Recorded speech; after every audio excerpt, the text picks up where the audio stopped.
Joint venture కింద అక్కడ మోసం చేసినాయి. 2016లో తెలంగాణ రాష్ట్రం ఏర్పడిన తర్వాత వాళ్ళ వ్యాపారాల పరిధిని తెలంగాణకు విస్తరించి తెలంగాణలో జరిగిన సింగరేణి పరీక్షలు, పోలీస్ రిక్రూట్మెంట్, అదేవిధంగా ఎంసెట్ రిక్రూట్మెంట్ అన్నింటినీ కూడా మ్యాగ్నెటిక్ ఇన్ఫోటెక్ ప్రైవేట్ లిమిటెడ్ సంస్థకు అప్పచెప్పడం జరిగింది. అన్నిటికల్లా లోపభూయిష్టమైన నిర్వహణనే కాకుండా ఫలితాలను అన్నింటిని కూడా ప్రభావితం చేసి అర్హులను అనర్హులుగా ప్రకటించిన సంస్థ మ్యాగ్నెటిక్ ఇన్ఫోటెక్ అని చెప్పి ఆనాడు పత్రికలలో తాటికాయ అక్షరాలతో రాయడం జరిగింది. మేము ఆధారాలతో కూడా చెప్పడం జరిగింది. ఈ సంస్థ యజమాని విజయరావు గారు, ఆయన అల్లుడు ప్రద్యుమ్న ఆనాటి ఐటీ శాఖ మంత్రి క్లాస్మేట్ కాదా? ఆనాడు జరిగిన తప్పిదాల ఆరోపణలు ఎదుర్కొంటున్న మ్యాగ్నెటిక్ ఇన్ఫోటెక్ ప్రైవేట్ లిమిటెడ్ యజమాని ఆనాటి ఐటీ శాఖ మంత్రి కేటీఆర్ క్లాస్మేట్ ప్రద్యుమ్న వాళ్ళ మామ కాదా? ప్రద్యుమ్న ఆ సంస్థలో డైరెక్టర్ కాదా? ఆ సంస్థ గ్లోబలినా సంస్థ రెండు కలిపే కాకినాడ జేఎన్యూ మోసం చేసిన మాట వాస్తవం కదా? దాని మీద ఎఫ్ఐఆర్ అయిన మాట వాస్తవం కదా? మీరు ఐటీ శాఖ మంత్రిగా ఉన్నప్పుడే మ్యాగ్నెటిక్ ఇన్ఫోటెక్ టెండర్ వచ్చింది. మీరు ఐటీ శాఖ మంత్రిగా ఉన్నప్పుడే గ్లోబలినాకు టెండర్ వచ్చింది. నిన్నగాక మన కేటీఆర్ గారు సన్నాయి నొక్కుతారు. ఈ మొత్తం బయటకు వచ్చినప్పుడు ఈ పేరు నేను విన్నాను. నేను సూటిగా కేటీఆర్ గారిని అడుగుతున్నాను, మీరు ఐటీ శాఖ మంత్రిగా సెంటర్ ఫర్ గుడ్ గవర్నెన్స్ రాష్ట్ర ప్రభుత్వం యొక్క సంస్థలు కాదని ప్రైవేటు వ్యక్తుల చేతుల్లోకి అన్ని టెండర్లు ఏ విధంగా పోయినాయి? ఈ సెంటర్ ఫర్ గుడ్ గవర్నెన్స్ అనే సంస్థను 1996లో ఏర్పాటు చేయడం జరిగింది. ఆనాడు ఎంసెట్ పరీక్షా పత్రాలు లీక్ అవ్వడంతో పరీక్షా పత్రాలు లీక్ అవుతున్న ఆనాడు ప్రభుత్వం గుర్తించి పరీక్షలు పారదర్శకంగా నిర్వహించాలి, ప్రశ్న జవాబు పత్రాలు కూడా పారదర్శకంగా ఉండాలి అని చెప్పి ఆన్లైన్ నమోదు, హాల్ టికెట్ల issue centre for good governance కి ఇచ్చిండ్రు. ఆ తర్వాత పరీక్షా పత్రాల ముద్రణ రెండో సంస్థకి ఇచ్చిండ్రు. పరీక్షా ఫలితాలు మూడవ సంస్థకి ఇచ్చేది. అంటే ఏ ఒక్కటి కూడా నమోదు ఒక సంస్థకు ఉంటే ప్రశ్న పత్రాల నమోదు ప్రింటింగ్ రెండో సంస్థకి ఇస్తే పరీక్షా ఫలితాలను మూడో సంస్థకి ఇచ్చేది. ఎందుకంటే ఏ విద్యార్థి యొక్క హాల్ టికెట్ నెంబర్ ఎంత, అతని వివరాలు ఏంటి, అతని కాలేజ్ ఏంటి, అతనికి సంబంధించిన అంశాలను ఏ రకంగా డివేట్ చేస్తున్నారు అనేది తెలియకుండా ఉండడానికి, గోప్యతను పాటించడానికి, పారదర్శకంగా పరీక్షలను నిర్వహించడానికి ఆన్లైన్ నమోదు హాల్ టికెట్ ఒక సంస్థకి ఇస్తే, పరీక్ష పత్రాల ప్రింటింగ్ రెండో సంస్థకి ఇస్తే, పరీక్ష ఫలితాలను మూడో సంస్థకి ఇచ్చేది. 1996 నుంచి 2016 వరకు ఇదే విధానాన్ని పాటించారు. సెంటర్ ఫర్ గుడ్ గవర్నెన్స్ రాష్ట్ర ప్రభుత్వ సంస్థ నిర్వహించినంత కాలం ఏ పరీక్ష పత్రాలు కానీ ఏ పరీక్షలు గందరగోళంగా జరగలేదు, పరీక్షా పత్రాలు లీక్ అవ్వలేదు. 2016లో రాష్ట్ర ప్రభుత్వ సంస్థను కేటీఆర్ గారు మంత్రిగా ఉన్నప్పుడే తొలగించి ప్రైవేటు సంస్థ అయిన మ్యాగ్నెటిక్ ఇన్ఫోటెక్ ప్రైవేట్ లిమిటెడ్ కు అప్పచెప్పిన తర్వాతనే సింగరేణి ఉద్యోగస్తుల మీద, కానిస్టేబుల్ ఉద్యోగాల నియామకాల మీద, ఎంసెట్ ప్రశ్న పత్రాలు, ఎంసెట్ ఫలితాల మీద ప్రభావం చూపించడమే కాకుండా పరీక్షా పత్రాలు, ప్రశ్న పత్రాలు లీక్ అయ్యి ఆనాడు విచారణకు ఆదేశించాల్సిన అవసరం వచ్చింది. ఈ సిబిసిఐడి ఎంక్వైరీ 2016 వేసింది. ఎంసెట్ ప్రశ్న పత్రాలు లీక్ అయినాయి.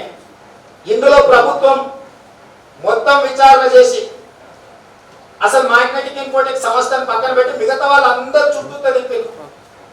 దాంట్లో విద్యార్థులను అరెస్ట్ చేశారు, విద్యార్థుల తల్లిదండ్రులను అరెస్ట్ చేశారు, ప్రింటింగ్ ప్రెస్ వాళ్ళని అరెస్ట్ చేశారు, కొంతమంది మధ్యవర్తులను అరెస్ట్ చేశారు. ప్రధానంగా చివరికి ప్రభుత్వం చేసింది ఏంటంటే రావత్ అనే ఒక వ్యక్తిని, కమలేశ్వర్ అనే వ్యక్తిని, ఇద్దరు వ్యక్తులను ప్రధాన ముద్దాయిగా తీర్చడం జరిగింది. ఈ ఎంసెట్ ప్రశ్నాపత్ర లీకేజ్ లో ప్రధాన ముద్దాయిలుగా ప్రభుత్వం ప్రకటించిన ఇద్దరు వ్యక్తులు అనుమానాస్పద మృతి జరిగింది.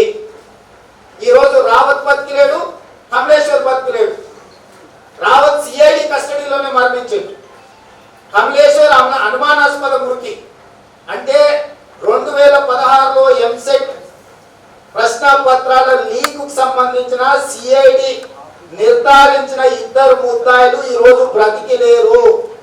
ఇద్దరు వ్యక్తులు, ఒక అతను సిఐడి కస్టడీలోనే చనిపోయిండు, రెండో వ్యక్తి బయట అనుమానాస్పదమైన మృతి చెందిండు. అంటే ఈ కేసులో ఇంకా ముందుకు విచారణకు వెళ్ళడానికి అవకాశం లేకుండా కేసును పూర్తిగా ప్రభుత్వము నీరుగార్చింది. ఈ రోజు ఆ ఇద్దరు వ్యక్తులు చనిపోవడంతో ఎంసెట్ మొత్తం లీక్ కు సంబంధించిన వ్యవహారాన్ని మొత్తాన్ని తుంగలో దక్కింది రాష్ట్ర ప్రభుత్వము. నేను సూటిగా రాష్ట్ర ప్రభుత్వాన్ని కేసీఆర్ గారిని అడుగుతున్నాను. 2016లో లక్షల మంది విద్యార్థుల భవిష్యత్తు గందరగోళానికి కారణమైన ఎంసెట్ పేపర్ లీకేజ్ విషయంలో 3 ఏళ్లలో మీరు ఎందుకు చర్యలు తీసుకోలే? ప్రభుత్వం మారిపోయింది, 3 సంవత్సరాల కాలం గడిచిపోయింది. ఎంసెట్ పేపర్ లీక్ లో మీరు ఎవరిని శిక్షించారు? ఆనాడు ఈ టెండర్ తీసుకున్న మ్యాగ్నెటిక్ ఇన్ఫోటెక్ సంస్థ మీద మీరు ఎందుకు ఈ రోజు వరకు కేసు నమోదు చేయలేదు? ఎందుకు విచారణ చేయలేదు? ఎందుకు విజయరావును మీరు విచారించలేదు? ఎందుకు విజయరావు అల్లుడు కేటీఆర్ క్లాస్మేట్ అయిన ప్రద్యుమ్నని మీరు ఎన్నడూ కూడా ప్రశ్నించలేదు? దీని వెనకాల ఉన్న వ్యవహారం ఏందో ప్రభుత్వం తేల్చాల్సిన అవసరం ఉన్నది. ఈ రోజు తెలంగాణ సమాజానికి నేను విజ్ఞప్తి చేస్తున్నాను. 2016లో ఈ రాష్ట్రంలో జరిగిన ఎంసెట్ కుంభకోణంలో, ఎంసెట్ ప్రశ్న పత్రాల లీకేజీలో ఏం జరిగిందో ప్రజలకు వివరించాల్సిన బాధ్యత రాష్ట్ర ప్రభుత్వం మీద ఉన్నది. అక్కడ ఈ రకమైన తప్పిదాలకు పాల్పడి తప్పించుకున్న సంస్థ తిరిగి ఇంటర్మీడియట్ కోర్టులో ఈ మొత్తం టెండర్లో పార్టిసిపేట్ చేసింది. ఇవాళ రాష్ట్ర ప్రభుత్వం ఇంటర్మీడియట్ విషయంలో ఏం చెప్తుంది అని అంటే, మేము టెండర్లు పిలిచినాం, ఇద్దరు వ్యక్తులు టెండర్లలో 2 సంస్థలు పాల్గొని, ఒక సంస్థ మ్యాగ్నెటిక్ ఇన్ఫోటెక్ ప్రైవేట్ లిమిటెడ్, రెండో సంస్థ గ్లోబరీనా సంస్థ. మ్యాగ్నెటిక్ ఇన్ఫోటెక్ సంస్థ కంటే గ్లోబరీనా సంస్థ 2 లక్షల రూపాయలు తక్కువ టెండర్ వేసింది కాబట్టి వీళ్ళకి ఇచ్చినామని అంటారు. నేను సూటిగా కమిషనర్ గారిని, రాష్ట్ర ప్రభుత్వాన్ని, విద్యాశాఖ మంత్రిని అడుగుతున్నా. మ్యాగ్నెటిక్ ఇన్ఫోటెక్ సంస్థను SSC board, intermediate board already నిషేధించింది. వీళ్ళు గతంలో వీళ్ళ దగ్గర పనిచేసి తప్పుడు పనులకు పాల్పడ్డారు. నిషేధించిన సంస్థ చేసిన యొక్క టెండరు అధికంగా ఉంది. దానికంటే గ్లోబరీనా సంస్థ టెండర్ తక్కువ ఉంది కాబట్టి వీళ్ళకి టెండర్ ఇచ్చినామని చెప్తున్నారంటేనే ఇందులో జరిగిన మతలబును ఆలోచన చేయాల్సిన అవసరం ఉన్నది.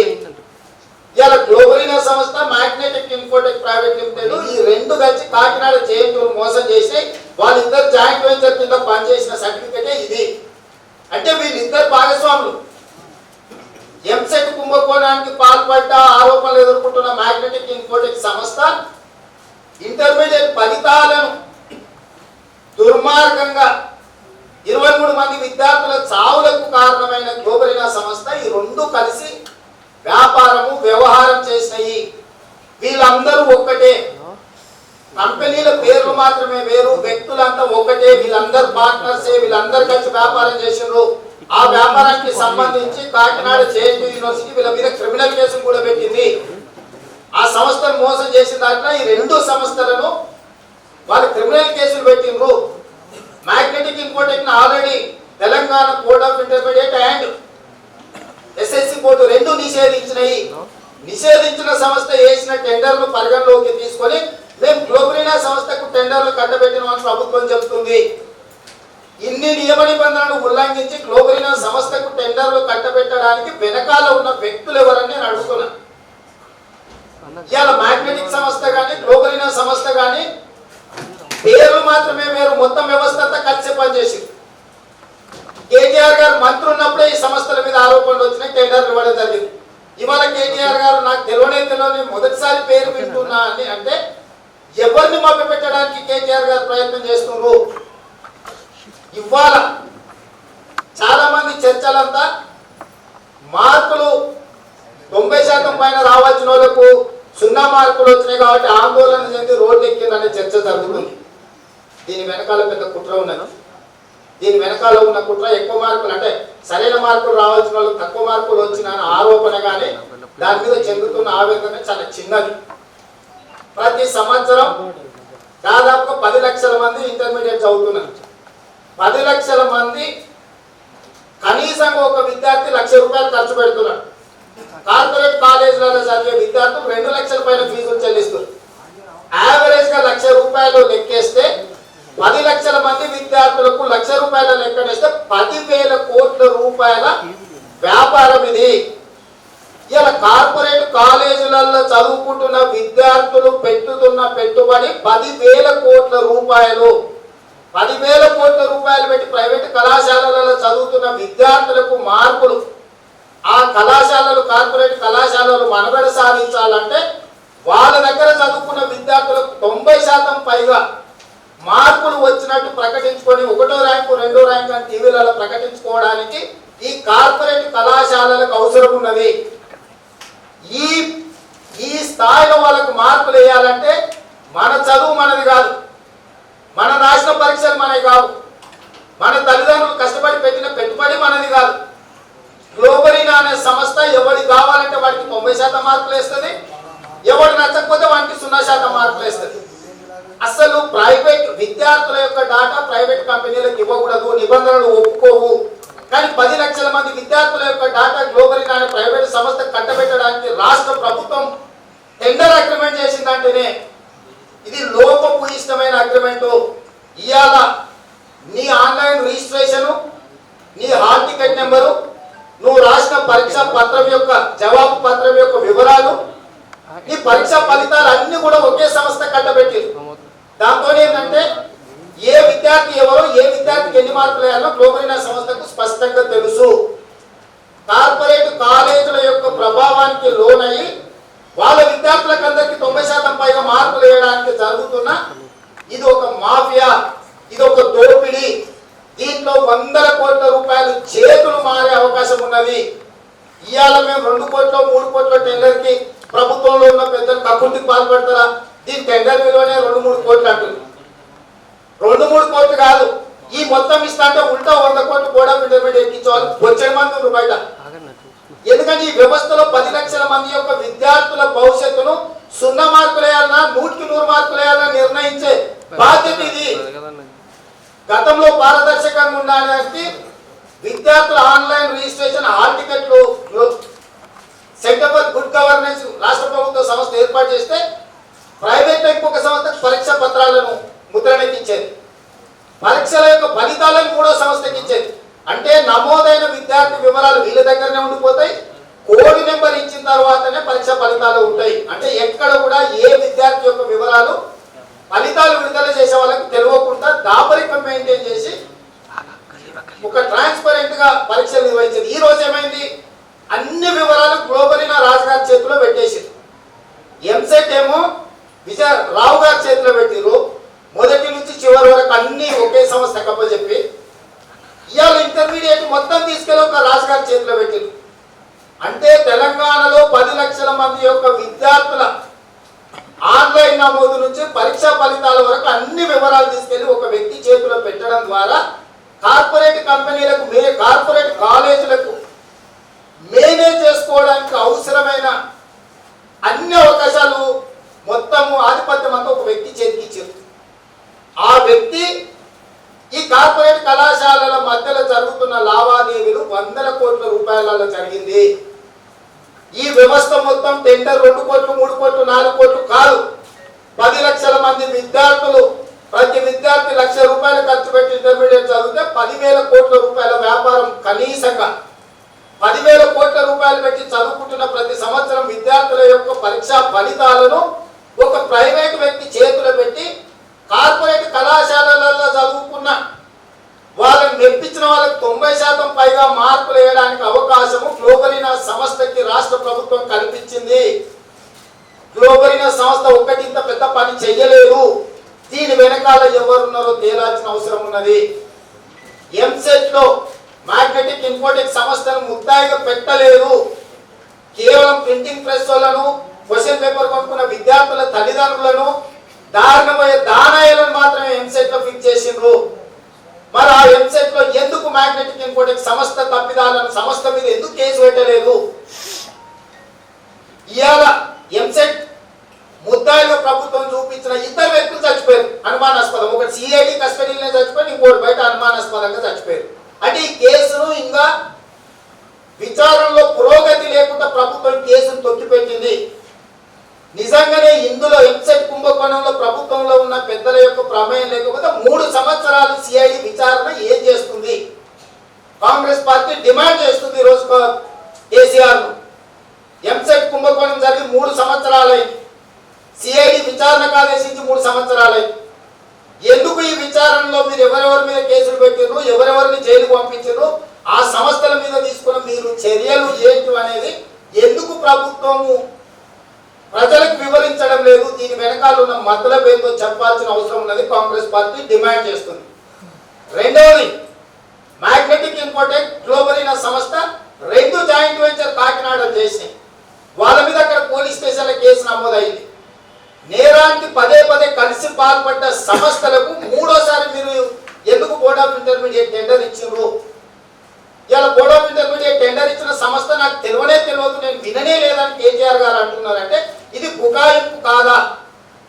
మీరు మంత్రిగా ఉన్నప్పుడే కదా సెంటర్ ఫర్ గుడ్ గవర్నెన్స్ పక్కన పెట్టి, రాష్ట్ర ప్రభుత్వ సంస్థను పక్కన పెట్టి ప్రైవేటు సంస్థలైన మ్యాగ్నెటిక్ ఇన్ఫోటెక్ అదే విధంగా గ్లోబలినా సంస్థ టెండర్లు కట్టబెట్టిందా మీరు మంత్రిగా ఉన్నప్పుడు? మీ శాఖలో జరుగుతున్న నిర్ణయాలు మీకు తెలియకుండా అధికారులు సంతకాలు పెట్టిందని మేము భావించాలా? అంటే ఈరోజు నిజాలు తెలిసి ఈ నిజాలు బయటకు వస్తే తమ పీఠాలు ఎక్కడ కదులుతాయని చెప్పి ప్రభుత్వంలో ఉన్న పెద్దలు తప్పించుకోవడానికి దాటవేత మాటలు చెప్తున్న మాట వాస్తవం కాదా? మూడవది, ఇన్ని ఆరోపణలు ఎదుర్కొంటున్న ఇంటర్మీడియట్ బోర్డుకు సంబంధించి రీవాల్యుయేషన్, రీవెరిఫికేషన్ అండ్ రీపబ్లిష్ ఈ వర్క్ మళ్ళీ సేమ్ గ్లోబలినాకే ఇచ్చిరా? ఇక మరి పాత్రికే మిత్రులు మీరు కూడా చెప్పాలి. ఇన్ని ఆరోపణలు ఎదుర్కొంటున్న సంస్థ, ఇది తప్పిదాలకు కారణమైన సంస్థ, జైల్లో పెట్టాల్సిన రాజు గారికి మళ్ళీ లక్షల మంది విద్యార్థుల భవిష్యత్తు తిరిగి వాళ్ళకే అప్పచెప్పింది రాష్ట్ర ప్రభుత్వం. అంటే 10 లక్షల మంది జీవితాలతో ఆడుకొని 23 మంది విద్యార్థుల చావులకు కారణమైన గ్లోబలినా సంస్థకు రీవాల్యుయేషన్, రీవెరిఫికేషన్, పబ్లిష్ మొత్తము మళ్ళీ సేమ్ అదే సంస్థకు అప్పచెప్పారు. మీరేసిన 3 మెన్ కమిటీనే గ్లోబలినా సంస్థ తప్పిదాలకు పాల్పడేది, అధికారుల బాధ్యత కూడా ఉందని. అశోక్ కుమార్ కమిషనర్ మార్చలేదు, అతనే కమిషనర్ ఉన్నాడు. మీరేసిన 3 మెన్ కమిటీ రిపోర్ట్ ఇచ్చిన ముద్దాయి సంస్థ అయిన గ్లోబలినాకే తిరిగి మళ్ళీ ఈ మొత్తం బాధ్యతలు అప్పచెప్పారు. అంటే ఏం చెప్పదలుచుకున్నారు రాష్ట్ర ప్రభుత్వం? ఈరోజు మీరు ఏమైనా చేయండి, ఎంతమంది ఆందోళన అయినా చేయండి, ఎంతమంది చావనైనా చావండి, మీ చావు మీదే కానీ మాకు సంబంధం లేదు, మేము గ్లోబలినా సంస్థను కాపాడుతూనే ఉంటామని చెప్పదలుచుకున్న ప్రభుత్వము. ఎందుకు ఇంత అవ్యాజమైన ప్రేమ గ్లోబలినా సంస్థ మీద ప్రభుత్వం చూపిస్తుంది? ఇందులో అనుభవం ఉన్న సెంటర్ ఫర్ గుడ్ గవర్నెన్స్ రాష్ట్ర ప్రభుత్వ రంగ సంస్థను ఎందుకు తప్పించారు మీరు? ఒక రాష్ట్ర ప్రభుత్వ సంస్థను తప్పించి ప్రైవేట్ వ్యక్తులకు మీరు టెండర్లు పదే కట్టబెడుతుంటే, పదే వాళ్ళు నియమ నిబంధనలు ఉల్లంఘించి దోపిడీకి పాల్పడుతుంటే, విద్యార్థుల చావులకు కారణమైతే ఆ సంస్థ మీద క్రిమినల్ కేసులు పెట్టాల్సిన రాష్ట్ర ప్రభుత్వం తిరిగి రీవెరిఫికేషన్, రీవాల్యుయేషన్ అన్నిటిని కూడా అదే సంస్థ కట్టబెట్టిందని అంటే ఏం జరుగుతుంది రాష్ట్రంలో? విద్యార్థుల తల్లిదండ్రులు ఆలోచన చేయాల్సిన అవసరం ఉన్నది. ఇవాళ తక్కువ మార్కులు వచ్చిన విద్యార్థులు 2 లక్షలు 3 లక్షలు అని ఏదో లెక్క చెప్తారు ప్రభుత్వం. ఎంతమంది విద్యార్థులకు అర్హత లేకపోయినా 90% పైగా మార్కులు వేసిందో ఈ సంస్థ తేలాల్సిన అవసరం ఉందా లేదా? ఫెయిల్ అయిన విద్యార్థులు రోడ్ ఎక్కిరు, కానీ ఫెయిల్ కావచ్చు పాస్ అయిన విద్యార్థులు ఉన్నారు అనుకో లక్షలలా. 30 మార్కులు రావచ్చునోడికి 90 మార్కులు వేసి అని 90% పర్సెంటేజ్ ఈ సంస్థ పాస్ చేసి ఉంటే ఎవరు పట్టుకునేది? 90 మార్కులు రావచ్చునోడికి 0 మార్కులు వేస్తే వాడు రోడ్ ఎక్కిండు, కడుపు నొప్పి వచ్చినోడు. నష్టపోయిన విద్యార్థుల తల్లిదండ్రులు రోడ్ ఎక్కారు. కానీ 20 మార్కులు 30 మార్కులు రావచ్చిన విద్యార్థులు ఇందులో ఆ కార్పొరేట్ కాలేజీలు గోల్మాల్ చేస్తే 20-30 మార్కులు రావచ్చిన వాళ్ళకు 80-90 మార్కులు వేసి ఉంటే ఈ సంస్థ వాళ్లకు ఆర్థిక లావాదేవీల ముసుగులో సహకరించుంటే దీని మీద చర్యలు తీసుకోవాల్సిన బాధ్యత ఎవరి మీద ఉన్నది? విచారణ జరగాల్సిన అవసరం లేదా? ఈ మొత్తం కుంభకోణం వెనకాల ఉన్న కార్పొరేట్ కాలేజీల యొక్క గూడు పుటానిని ఛేదించాల్సిన అవసరం లేదా? కాబట్టి ఇవాళ కాంగ్రెస్ పార్టీ డిమాండ్ చేస్తుంది, అందరు విద్యార్థుల అన్ని పరీక్షల యొక్క జవాబు పత్రాలను ఆన్లైన్లో అందుబాటులో పెట్టాలి. విద్యార్థి అయినా ఏ సామాన్యుడైనా ఆన్లైన్లో బోర్డ్ ఆఫ్ ఇంటర్మీడియట్ వెబ్సైట్లోకి పోయి ఏ పరీక్ష యొక్క జవాబు పత్రాన్ని పరిశీలించాలన్నా అన్నింటినీ స్కాన్ చేసి అందుబాటులోకి పెట్టాలి. ఇది నిబంధన, నా డిమాండ్ కాదు. బోర్డ్ ఆఫ్ ఇంటర్మీడియట్ లో జరిగే జవాబు పత్రాలు అన్ని కూడా ఆన్లైన్ లో అందుబాటులో పెట్టాలని చెప్పి బోర్డ్ ఆఫ్ ఇంటర్మీడియట్ నిబంధన ఉన్నది. 10 లక్షల మంది యొక్క విద్యార్థుల జవాబు పత్రాలు అన్ని ఆన్లైన్ వెరిఫికేషన్ కోసం అందుబాటులో పెట్టాలి బోర్డ్ ఆఫ్ ఇంటర్మీడియట్. ఇది బోర్డ్ ఆఫ్ ఇంటర్మీడియట్ యొక్క నిబంధన. ఇది కాంగ్రెస్ పార్టీ డిమాండ్ కాదు. నిబంధన ప్రకారము పరీక్షలు రాసిన దాదాపుగా 10 లక్షల మంది విద్యార్థుల యొక్క జవాబు పత్రాలను ఆన్లైన్ లో మీరు పెట్టాలి. అప్పుడే ఈ ప్రభుత్వము, ఈ గ్లోబలినా సంస్థ గోల్మాల్కు పాల్పడలేదు, పారదర్శకంగా ప్రభుత్వం పనిచేస్తుందని ప్రజలు నమ్మడానికి, విశ్వసించడానికి అవకాశం ఉంటుంది. అదేవిధంగా 23 మంది విద్యార్థులకు చావులకు కారణమైన గ్లోబలినా సంస్థ మీద 304A అంటే ఆత్మహత్యకు ప్రేరేపించిన వ్యక్తులను కానీ సంస్థలు కానీ 304A అనే చట్టం ప్రకారం ఐపీసీ 304A ప్రకారం కేసు నమోదు చేయాలి. అదేవిధంగా 302 కూడా పెట్టాలి. ఈ ఆత్మహత్యలన్నీ కూడా ఈ ప్రభుత్వం తప్పిదం యొక్క జరిగిన మరణాలు కాబట్టి ఇది హత్యా నేరం కింద ఈ సంస్థ మీద 302 కూడా పెట్టాలి. 304A 304(2) ఈ 2 సెక్షన్స్ ఆ సంస్థ మీద పెట్టి తక్షణమే దాన్ని వాటి యజమానులను అరెస్ట్ చేయాలి. ఈ రీవెరిఫికేషన్, రీవాల్యుయేషన్ ఇప్పుడు ఏవైతే ఉన్నాయో గ్లోబలినా సంస్థను తక్షణమే తప్పించాలి. ఎందుకంటే ఆ సంస్థకు అప్పచెప్తే ఫెయిల్ అయిన విద్యార్థి ఫెయిల్ అయిన చెప్తాడు. నేను తప్పు చేసిన, ఫెయిల్ అయిన, ఆయన పాస్ అయినా, నేను ఫెయిల్ చేసిన కాబట్టి నేను తప్పు చేసిన ఒప్పుకుంటారా గ్లోబలినా సంస్థ? కాబట్టి ఇవాళ విద్యార్థులకు, విద్యార్థుల తల్లిదండ్రులకు తెలంగాణ సమాజంలో ప్రభుత్వము బోర్డ్ ఆఫ్ ఇంటర్మీడియట్ పట్ల విశ్వాసం కలగాలి అంటే ప్రభుత్వం పారదర్శకంగా పనిచేయాలి. గ్లోబలినా సంస్థను తొలగించాలి. తక్షణమే ఇంకొక సంస్థ, రాష్ట్ర ప్రభుత్వ సంస్థ సిజిజి కానీ ఇంకో సంస్థ కానీ పూర్తి స్థాయిలో పారదర్శకంగా ఈ వెరిఫికేషన్ అంతా జరగాలి. ఈ మొత్తం వ్యవహారంలో కేటీఆర్ గారు తప్పించుకునే విధంగా తప్పుడు సమాచారాన్ని ఇవ్వడానికి ప్రయత్నం చేస్తున్నాడు. ఆయన ఐటీ శాఖ మంత్రిగా ఉన్నప్పుడే ఎంసెట్ కాంట్రాక్ట్ మ్యాగ్నెటిక్ ఇన్ఫోటెక్ సంస్థకి ఇచ్చిండ్రు. ఆయన ఐటీ శాఖ మంత్రిగా ఉన్నప్పుడే 2017లో గ్లోబలినా సంస్థకు టెండర్ ఇవ్వడం జరిగింది. ఆయన ఐటీ శాఖ మంత్రిగా ఉన్నప్పుడే రాష్ట్ర ప్రభుత్వ సంస్థ సిజిజిని, సెంటర్ ఫర్ గుడ్ గవర్నెన్స్ ను పక్కన పెట్టి ప్రైవేట్ వ్యక్తులకు టెండర్లు కట్టబెట్టడం జరిగింది. శాఖనే కాదు, ప్రభుత్వంలో జరిగే ఏ నిర్ణయం కూడా క్యాబినెట్ మినిస్టర్స్ కి కలెక్టివ్ రెస్పాన్సిబిలిటీ ఉంటుంది. ప్రభుత్వంలో తీసుకున్న నిర్ణయాలు నా శాఖ కాదు, నాకు సంబంధం లేదని మాట్లాడడానికి లేదు. యాజ్ ఏ ఐటీ శాఖ minister is responsible for that all these tenders. అదే విధంగా ఆయన మంత్రిగా ప్రభుత్వం తీసుకున్న ప్రతి నిర్ణయానికి ఆయన బాధ్యుడు. ఎందుకంటే మంత్రివర్గం ఆమోదం తర్వాత ఇవన్నీ నిర్ణయాలు జరుగుతాయి. ఎంసెట్ టెండర్ ఇచ్చినా, ఇంటర్మీడియట్ టెండర్ ఇచ్చినా కూడా ఇది ప్రభుత్వంలో మంత్రిగా ఆనాడు కేటీఆర్ మంత్రిగా ఉన్నాడు. కేటీఆర్ బాధ్యతల నుంచి తప్పించుకోలేడు. ఇప్పటికైనా ప్రభుత్వం గ్లోబలినా సంస్థను తక్షణమే క్రిమినల్ కేసులు పెట్టి లోపలేసి ఈ రీవెరిఫికేషన్, రీవాల్యుయేషన్ నుంచి తప్పించాలి. చనిపోయిన విద్యార్థులందరూ కూడా ప్రతి కుటుంబానికి 50 లక్షల రూపాయల నష్టపరిహారం చెల్లించాలి. అదేవిధంగా దాదాపు 10 లక్షల మంది విద్యార్థుల యొక్క జవాబు పత్రాలను ఆన్లైన్ లో బోర్డ్ ఆఫ్ ఇంటర్మీడియట్ అందుబాటులో పెట్టాలి. ఎందుకంటే ఎవరు జవాబు పత్రాన్ని వాళ్ళ తల్లిదండ్రులు పరిశీలించుకున్నప్పుడు వాళ్ళ విద్యార్థి ఏం రాసిందని ఒక నమ్మకం, రాసిన దానికి వచ్చిన మార్పులు ఏంటని ఆ కుటుంబం, ఆ విద్యార్థులు పరిశీలించుకోవడానికి అవకాశం ఉంటుంది. ఈ మొత్తం వ్యవహారాలను ట్రాన్స్పరెంట్ గా ప్రభుత్వంలో ఉన్న పెద్దలకు ఈ జరిగిన కుంభకోణంలో ఘోరాలలో పాత్ర లేకపోతే పారదర్శకంగా ప్రభుత్వం నిర్ణయం తీసుకోవాల్సిన అవసరం ఉన్నది. ఈ నిర్ణయాలు తీసుకోకపోతే ప్రతి సంవత్సరం 10 లక్షల మంది విద్యార్థుల చదువులు వాళ్ళే కావు, వాళ్ళ తెలివితేటలు వాళ్ళే కావు, వాళ్ళు పెట్టుకున్న 10,000 కోట్ల రూపాయల ఖర్చు వాళ్ళది కాదు. నువ్వు ఏం రాసినా పేపర్ తిట్టేటోడు కావచ్చిన మార్కులు వేస్తాడు.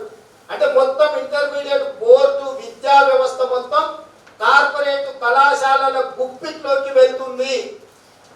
ఈ మొత్తం ఆన్లైన్ నమోదు నుంచి పరీక్ష ఫలితాల వరకు ప్రైవేట్ సంస్థకి ఇవ్వడం ద్వారా కార్పొరేట్ కళాశాలలు ఈ ఒక్క ప్రైవేట్ సంస్థను మేనేజ్ చేసుకుంటే వాళ్ళ కళాశాలలలో చదువుకుంటున్న విద్యార్థులకు 90% పైగా మార్కులు వేపించి మా కళాశాలలో చేరితే 100% మార్కులు వస్తాయని ప్రకటనలు ఇచ్చుకొని లక్షల మంది విద్యార్థులను వాళ్ళ కళాశాలలో చేర్చుకునే అవకాశం ఉంది.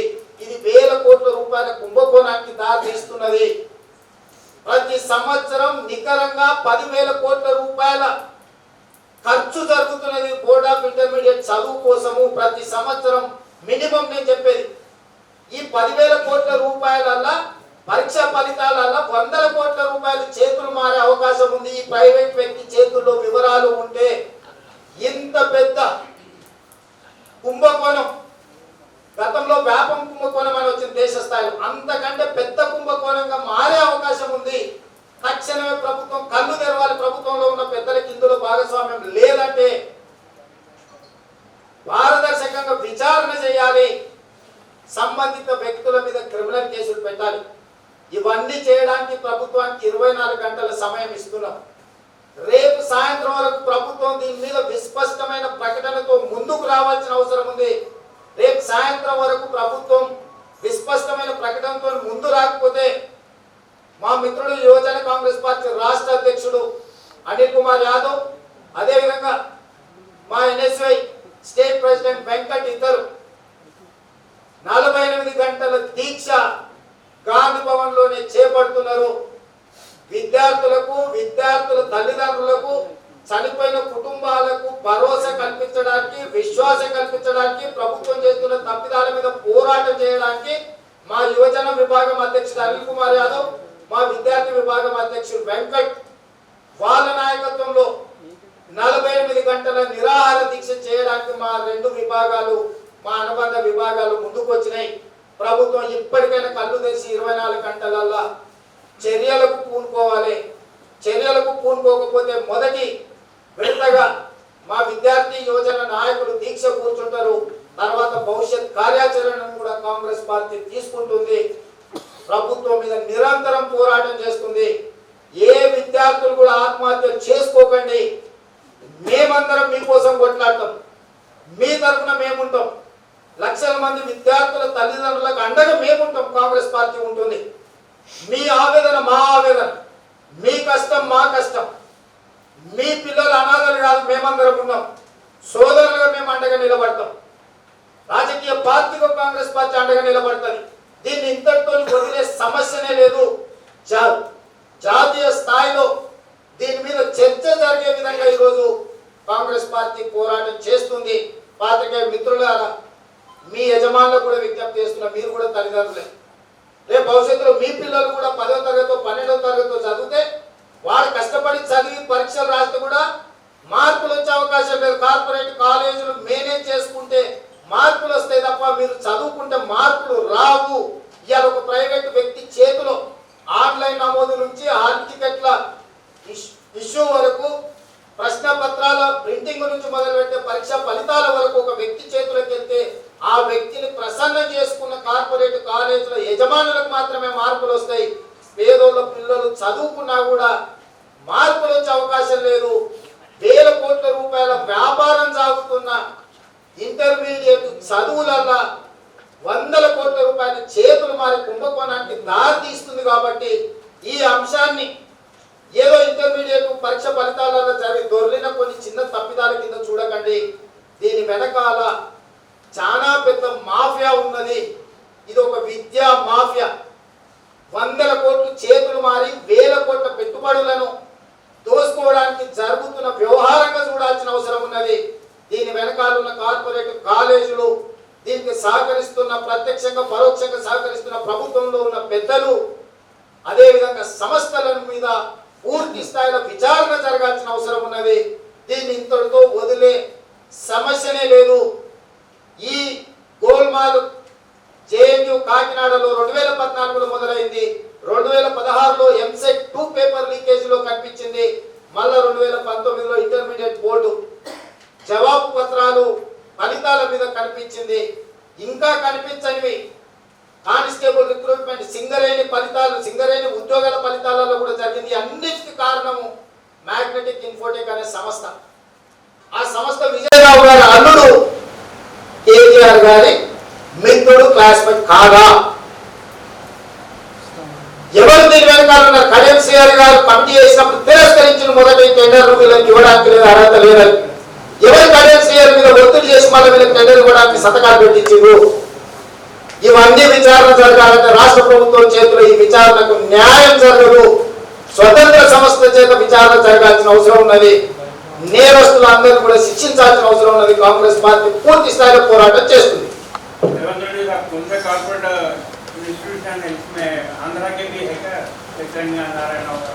भाई मैं एक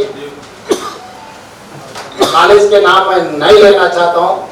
जो टेंडर्स तेलंगाना आने के बाद ही जो विजयराव आंध्रा के ये और अपना राजू साहब भी आंध्रा के ये, मतलब अपना एमसेट, अपना सिंगरेनी, अपना जो एसएससी बोर्ड, जो अपना बोर्ड ऑफ इंटरमीडिएट सब आंध्र वाले को कॉन्ट्रैक्ट दे दिए। मतलब लाखों का डाटा किसी प्राइवेट व्यक्ति के हाथ में ले रहा है। बच्चों आंध्र प्रदेश के कोई डाटा प्राइवेट कंपनी में है बोल के उनको केस लगाया, अरेस्ट करने के लिए कोशिश कर रहा। ये रूल के हिसाब से किसी प्राइवेट पर्सन के हाथ में किसी का डाटा नहीं रहना। मगर आज के तारीख में जो 10th इंटर जो भी है सबका डाटा इस ग्लोबलिना संस्था के हाथ में है। इसका मतलब कौन क्या कर रहा है, कैसे कर रहा है, आप लोग सोचने का वक्त आ गया। बहुत बड़ा स्कैम है बोले तो उसके सबूत के लिए कौन सा इंस्टीट्यूशन है जो ग्लोबलिना को खुश करने के लिए रकम?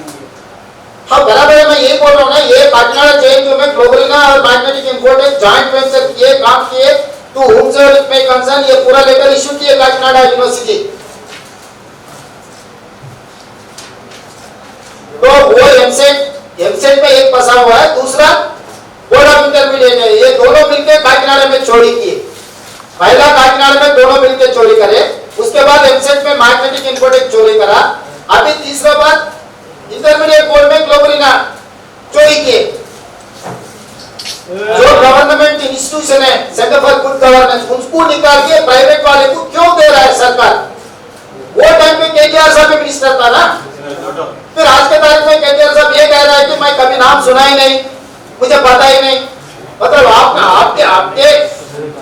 आपके मिनिस्ट्री में क्या हो रहा आपको पता नहीं है क्या?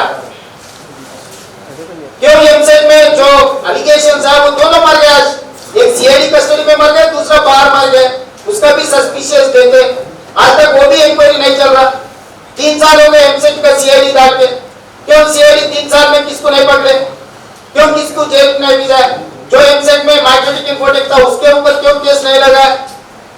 आज के तारीख में भी इंटरमीडिएट में इतना होने के लिए ग्लोबलिना इंस्टीट्यूशन ये कंपनी ये काम किए बोल के रिपोर्ट दिए, उसके बावजूद भी उन लोगों को रिवेरिफिकेशन कॉन्ट्रैक्ट फिर उनको ही दे रहा है। इसका मतलब क्या है? जो चोरी की है उसको ही आपको इंक्वायरी करने के लिए चाबी दे दी क्या? क्यों सीएम साहब बाहर आके नहीं बोल रहे हैं? मुझे समझ में नहीं आ रहा। एक फार्मर मंचिरियल में कुछ रेवेन्यू के मैटर कुछ सोशल मीडिया में पोस्ट करे तो केसीआर साहब उसको फोन करके आधा घंटा बात करने के कलेक्टर, कार, सरकार सबको के घर पे भी जाए। मैं ये पूछना चाहता हूँ, लाखों स्टूडेंट आज सड़क पे है, आप क्यों इसको आपको कोशिश क्यों नहीं कर रहे हैं? सर ప్రభుత్వం ఏం చెప్తున్నారు? అశోక్ కుమార్ గారు ఏం చెప్తున్నారంటే ఇది టెక్నికల్ ప్రాబ్లం వల్ల జరిగింది, దీనికి సంబంధించిన వాళ్ళ మీద యాక్షన్ తీసుకుంటున్నాం, ఆ టెక్నికల్ ప్రాబ్లమ్స్ రీవెరిఫై చేస్తామని చెప్పేసి స్టేట్మెంట్ ఇవ్వడం జరిగింది. ఇది సస్పెండ్ చేసినప్పుడు నేనేమంటున్నానంటే మేకల్ని బలించి పులులను కాపాడుతున్నారు. పరీక్ష దిద్దిన లెక్చరర్స్ ఇద్దరిని క్రాస్ చెక్ చేసిన వాళ్ళని 5,000 జుర్మానా వేసిన, ఒకరిని సస్పెండ్ చేసినాం అంటారు. ఇప్పుడు వాళ్ళు పరీక్ష దిద్దింది వాళ్ళు చేసింది ఒక విద్యార్థికి సంబంధించి, కానీ లక్షల మంది విద్యార్థులకు సంబంధించి ఈ సంస్థ చేసినప్పుడు వీళ్ళ మీద ఎందుకు చర్యలు తీసుకోలేదని అడుగుతున్నా నేను. ఇవాళ ఈ సంస్థకు టెండర్ ఇవ్వడం, నియమ నిబంధనల ఉల్లంఘన నుంచి మొదలు పెడితే సంస్థ నమోదు నుంచి హాల్ టికెట్ల ప్రకటన వరకు పరీక్షా ఫలితాల వరకు అన్ని తప్పిదాలు జరిగినాయి. గ్లోబలినా సంస్థ మీద ఎందుకు చర్యలు తీసుకోలేదు? మళ్ళీ రివెరిఫికేషన్ అన్ని కాంట్రాక్ట్ మళ్ళీ వాళ్ళకే ఇచ్చారు కదా. అశోక్ కుమార్ గారు బాధ్యుడు, అశోక్ కుమార్ ఎందుకు తప్పిస్తలేరు? వాళ్ళతో ఒప్పందాలు చేసుకున్నది అశోక్ కుమారే కదా. సంబంధిత శాఖకు సంబంధించిన అధికారి మీద చర్యలు తీసుకుంటలేరు, సంబంధిత సంస్థ మీద చర్యలు తీసుకుంటలేరు. ఎందుకు భయపడుతుంది ప్రభుత్వం వీళ్ళిద్దరి మీద చర్యలు తీసుకోవడానికి? అంటే వాళ్ళని ముట్టుకుంటే వాళ్ళు ఏ నిజాలు చెప్తారని భయపడుతుంది ప్రభుత్వం? వాళ్ళ వెనకాల ఎవరున్నారో చెప్తారని ప్రభుత్వం భయపడుతుందా? మేము అడుగుతున్నది ఫెయిల్ అయిన విద్యార్థుల గురించి మీరు మాట్లాడుతున్నారు, కానీ పాస్ అయ్యే అర్హత లేకపోయినా 90% పైగా మార్కులు వేసిన లక్షల మంది విద్యార్థులు ఎవరెవరో తెలియాలి కదా. అందుకే మీరు పారదర్శకంగా పరీక్షలు రాసిన ప్రతి విద్యార్థి యొక్క జవాబు పత్రాన్ని మీరు ఆన్లైన్ లో అందుబాటులో పెట్టండి. ఇది బోర్డ్ ఆఫ్ ఇంటర్మీడియట్ యొక్క నిబంధన, నేను కొత్త చెప్పడం లేదు. పరీక్ష ఫలితాలు ప్రకటించిన తర్వాత పబ్లిక్ డాక్యుమెంట్, పబ్లిక్ డొమైన్ లో అందుబాటులో ఉండాలి. 10 లక్షల మంది విద్యార్థుల యొక్క జవాబు పత్రాలు అన్ని ఆన్లైన్ లో అందుబాటులో ఉండాలి. ఎవరైనా వెరిఫై చేసుకోవడానికి అందుబాటులో పెట్టాలి. ఇది బోర్డ్ ఆఫ్ ఇంటర్మీడియట్ నిబంధన. ఈ నిబంధన ఎందుకు ప్రభుత్వం పాటిస్తలేదని నేను అడుగుతున్నా. అంటే పరీక్షలలో జవాబులు రాయకపోయినా మీరు 90% పైగా మార్కులు వేసి ఉంటే తప్ప, లేదా 99% మార్కులు వచ్చే విద్యార్థులకు మీరు 0 మార్కులు వేసి ఉంటే తప్ప మీరు భయపడాల్సిన అవసరం ఎందుకు? మీరు ఎందుకు పారదర్శకంగా నమ్మకం కలిగిస్తలేరు 10 లక్షల మంది విద్యార్థులకు, వాళ్ళ తల్లిదండ్రులకు, తెలంగాణ సమాజానికి నేను అడుగుతున్నా. గతంలో ఆరోగ్య శాఖలో అవినీతి జరిగితే రాజయ్య భద్రం చేశారు, ఇప్పుడు జగదీశ్వరుడిని ఎందుకు భద్రం చేయలేదు? నేను అడిగేదే అది. జగదీశ్వరుడిని ఎందుకు భద్రం చేస్తలేరు, అశోక్ కుమార్ ఎందుకు వెలిగిస్తలేరు, గోగులిన సంస్థ మీద ఎందుకు కేసులు పెట్టలేరు? అంటే దీని వెనకాల ప్రభుత్వంలో ఉన్న పెద్దల యొక్క హస్తం ఉందా అని నేను అడుగుతున్నాను. అదేవిధంగా గ్లోబరీనాకు కూడా ఇంటర్మీడియట్ అగ్రిమెంట్ కూడా లేదు, జస్ట్ వర్క్ ఆర్డర్ మీద ఇంత పని చెప్పినాడు. అంటే ఇంతకంటే దుర్మార్గం ఏమనుంటుందా? జస్ట్ కొటేషన్స్ మీద టెండర్లు పిలుచుకుంటే ఇంత దొంగ కంపెనీలు డబ్బి టెండర్లు ఇస్తారు, డబ్బి టెండర్లు ఇచ్చిన వాళ్ళకి వర్క్ ఆర్డర్ ఇస్తారు, 10 లక్షల మంది విద్యార్థుల భవిష్యత్తును అప్పచెప్తారు. నా ఆందోళన, నా భయము, నా ఆవేదన అంతా ప్రతి సంవత్సరం 10 లక్షల మంది తెలంగాణ పేద బిడ్డల యొక్క విద్యార్థుల భవిష్యత్తును ఒక ప్రైవేట్ వ్యక్తి చేతిలో పెడుతున్నారు. ఆ విద్యార్థి 364 రోజులు కష్టపడి చదువుకొని రాసిన పరీక్షలో తన తెలివితేటలకు మార్కులు వస్తలేవు. కార్పొరేట్ కాలేజీలు మేనేజ్ చేసుకునే విధానాన్ని బట్టి గ్లోబరీనా సంస్థ మార్కులు వేయడానికి రోజు మొత్తం రంగం సిద్ధమైంది. ఇవాళ మొత్తం తెలంగాణ విద్యార్థుల భవిష్యత్తుకు పునాదైన ఇంటర్మీడియట్ పరీక్షలు ఫలితాలు మొత్తం ఒక వ్యక్తి చేతిలో గుత్తాన్ని పట్టేది ప్రభుత్వం పెట్టేసింది. ఇది దుర్మార్గమని కాంగ్రెస్ పార్టీ ఈ ప్రభుత్వం మీద ఆరోపణ చేస్తుంది. ప్రభుత్వ రంగ సంస్థలను తొలగించి, సెంటర్ ఫర్ గుడ్ గవర్నెన్స్ తొలగించి ప్రైవేట్ వ్యక్తులకు టెండర్ ఇవ్వాల్సిన అవసరం ఎందుకు వచ్చిందో ప్రభుత్వం సమాధానం చెప్పాలి. 96 నుంచి 2016 వరకు పారదర్శకంగా పరీక్షలు నిర్వహించిన సెంటర్ ఫర్ గుడ్ గవర్నెన్స్ ఎందుకు తొలగించాల్సి వచ్చింది? ప్రభుత్వానికి వచ్చిన కష్టమేందని అడుగుతున్న రాష్ట్ర ప్రభుత్వ సంస్థ పరీక్షలను నిర్వహిస్తే తొలగించడం ఎందుకు, ప్రైవేట్ వ్యక్తులకు ఇవ్వడం ఎందుకు? ఆ ప్రైవేట్ వ్యక్తులు ప్రభుత్వంలో ఉన్న పెద్దలకు మిత్రులు, బంధువులు, కావాల్సిన వాళ్ళు, సంతోషపెట్టే వాళ్ళు అవ్వడమేంది? ఇన్ని లక్షల మంది విద్యార్థుల డాటా ఒక ప్రైవేట్ వ్యక్తి చేతిలో పెట్టవచ్చు. అసలు ప్రజల యొక్క డాటా ఏది కూడా ప్రైవేట్ సంస్థలు కానీ వ్యక్తులకు కానీ ఇవ్వద్దు, అది నేరము. అయినా ఈ ప్రభుత్వం ప్రతి సంవత్సరం దాదాపుగా ఈ ఇంటర్ విద్యార్థులే కాకుండా ఈ 10th class and other competitive exam రాసే విద్యార్థుల 40-50 లక్షల మంది విద్యార్థుల డాటా ఒక వ్యక్తి చేతిలో పెడుతున్నారు. ఈ ఇష్యూతో కేటీఆర్ సంబంధం లేదంటే కూడా ఇంటర్ కాలేజ్ అసోసియేషన్ ఇప్పుడు ఎవరు ఆలోచన చేయకముందే కేటీఆర్ సంబంధం లేదని ఎందుకు చెప్పిండు, దానికి సమాధానం చెప్పాలి. నేనేం అడుగుతున్నా అంటే మంత్రి ఈ టెండర్లు జరిగినప్పుడు, ఈ టెండర్ల సంస్థలకు అప్పచెప్పినప్పుడు కేటీఆర్ గారు ఐటీ శాఖ మంత్రి, centre for good governance comes under IT portfolio, ఖచ్చితంగా సంబంధం ఉన్నట్టే కదా. శాఖ మంత్రిగా శాఖలో జరిగిన తప్పిదాలకు మంత్రికి బాధ్యత లేదా? ఎందుకు ముందుగానే కొంతమంది బయటకు వచ్చి ఇందులో కేటీఆర్కి ఏం సంబంధం లేదని చెప్తున్నారు? కేటీఆర్ నేను అసలు ఎప్పుడు పేరే వినలేదు అంటుడు. నువ్వు మంత్రికి ఉన్నప్పుడే టెండర్లు ఇచ్చిన ఇన్ని లక్షల మంది విద్యార్థుల భవిష్యత్తులో ఒక వ్యక్తి చేతిలో పెట్టినప్పుడు నీకు తెలియకుండా జరిగిందా? నీకు తెలియకుండా జరిగింది అనుకున్నప్పుడు పారదర్శకంగా ఇమ్మీడియట్ ఎంక్వైరీ కాగలవు. రా బయటకు వచ్చి నువ్వు ఏమేమి చర్యలు తీసుకున్నావు చెప్పు. 23 మంది విద్యార్థుల చావులకు కారణమైన ఈ సంస్థ మీద ఎందుకు ఇప్పటివరకు క్రిమినల్ కేసు పెట్టలేదు? నీకు నిజంగానే సంబంధం లేకపోతే గ్లోబరీనా సంస్థ మీద 304A అండ్ 302 సెక్షన్స్ ప్రకారం కేసులు పెట్టి వాళ్ళని అరెస్ట్ చేసి లోపలయ్యి రీవెరిఫికేషన్, రీవాల్యుయేషన్, రీపబ్లిష్ ఆ సంస్థకి ఇవ్వదు. ఇప్పుడు ఆపేసే కొత్త సంస్థకి ఇవ్వు. తప్పుడు చేసి తప్పుడు పనులకు పాల్పడ్డ సంస్థకే మళ్ళీ బాధ్యతలు అప్పచెప్తున్నావు అంటే నీ భర్తెగింపేందని అడుగుతున్నా నేను. గెలిపిస్తానం ఏంటి అంటే ఎవరు అడిగితో లేరనుకుంటుంది రాష్ట్ర ప్రభుత్వం, ఎవరు విద్యార్థుల తరఫున పోరాటం చేస్తూ లేరనుకుంటుంది రాష్ట్ర ప్రభుత్వం, ఏ పోరాటమైనా పోలీసులను పెట్టి కాలరాష్ట్రం అనుకుంటుంది ప్రభుత్వం. ఇట్లా ఎప్పుడైనా జరిగిన చరిత్ర పదే పదే ప్రతి పోటీ పరీక్ష జరిగినప్పుడల్లా జవాబు పత్రాలు ప్రశ్న పత్రాలు లీక్ అవ్వడం, ఫలితాలలో గోల్మాలు రావడం, అది సింగరేణి కావచ్చు, కానిస్టేబుల్ కావచ్చు, ఎస్ఐ పరీక్షలు కావచ్చు, ఎంసెట్ కావచ్చు, ఇంటర్ కావచ్చు. అరే అసలు పరిపాలన ఉంటే రాష్ట్రంలో నడుపుతున్నాం మేము. అసలు ప్రభుత్వం ఎందుకు జవాబుదారీతంగా సమాధానం చెప్పలేదు? ఎందుకు మంత్రి బయటకు వచ్చి మాట్లాడతలేరు? ఎందుకు ముఖ్యమంత్రి 2 లక్షల మంది రోడ్డు ఎక్కినా కూడా రోజుల కొద్ది అన్ని సంఘాలు పోరాటం చేస్తున్న ప్రభుత్వం వైపు నుంచి ఎందుకు ముఖ్యమంత్రి గారు సమాధానం చెప్పడం లేదు? అసలు ఏంది ఈ ధైర్యం, ఈ బరితెగింపని అడుగుతున్నా నేను. కాబట్టి కాంగ్రెస్ పార్టీ దీన్ని చాలా సీరియస్ గా తీసుకుంటుంది పోరాటాన్ని. ఏ ఒక్క విద్యార్థి కూడా మీరు ఆత్మహత్య చేసుకోకండి, మీ తరఫున మా కాంగ్రెస్ పార్టీ అండగా నిలబడుతుంది. మా యువజన విభాగం, మా విద్యార్థి విభాగం మీకోసం ముందుండి పోరాటం చేస్తుంది. ఏదైనా సరే సిట్టింగ్ జడ్జి అయినా సరే, సిబిఐ అయినా సరే, ఏ ప్రభుత్వం దేంతో ముందుకు వస్తుందో రమాను. ఇది వివిధ రాష్ట్రాలకు సంబంధించిన అంశాలు కూడా దీంట్లో మిళితమై ఉన్నాయి. వెబ్సైట్ పేపర్ ఎక్కడో బెంగాల్లో ఇంకెక్కడో చెప్తున్నారు, దీనికి ఇంకొక దగ్గర చెప్తున్నారు. ఇప్పుడు కాకినాడ ఆంధ్రప్రదేశ్ ఉంది. ఇన్ని రకాలు ఉన్నప్పుడు సర్వస్వతంత్ర సంస్థలు, సిట్టింగ్ జడ్జా, సిబిఐ, ప్రభుత్వం పారదర్శకంగా ఏం చేయదలుచుకుంటుందో ప్రభుత్వం ముందుకు రమ్మనుంది. ప్రభుత్వ అఖిలపక్ష సమావేశాన్ని ఏర్పాటు చేయమనుంది. జరిగిన తప్పిదాన్ని సాధించడానికి అన్ని పార్టీల సలహాలు, సంఘాలను, చనిపోయిన విద్యార్థుల తల్లిదండ్రులతో ప్రభుత్వం చర్చలు జరుపుమన్నది వాళ్ళ డిమాండ్ ఏంటో తెలుస్తుంది. ఏ తప్పు చేయకపోతే, ఏ తప్పులో ప్రభుత్వంలో ఉన్న పెద్దలకు భాగస్వామ్యం లేకపోతే ఎందుకు ప్రభుత్వం పారదర్శకంగా ఆందోళన చేస్తున్న వాళ్ళతో చర్చలు జరపడం లేదు? కేవలం పోలీసుల చేత అణచివేయాలనే ప్రయత్నం చేస్తుంది. అంటే దీని వెనకాల ప్రభుత్వంలో ఉన్న పెద్దల హస్తం ఖచ్చితంగా ఉందని భావించాల్సిన సందర్భం వచ్చింది.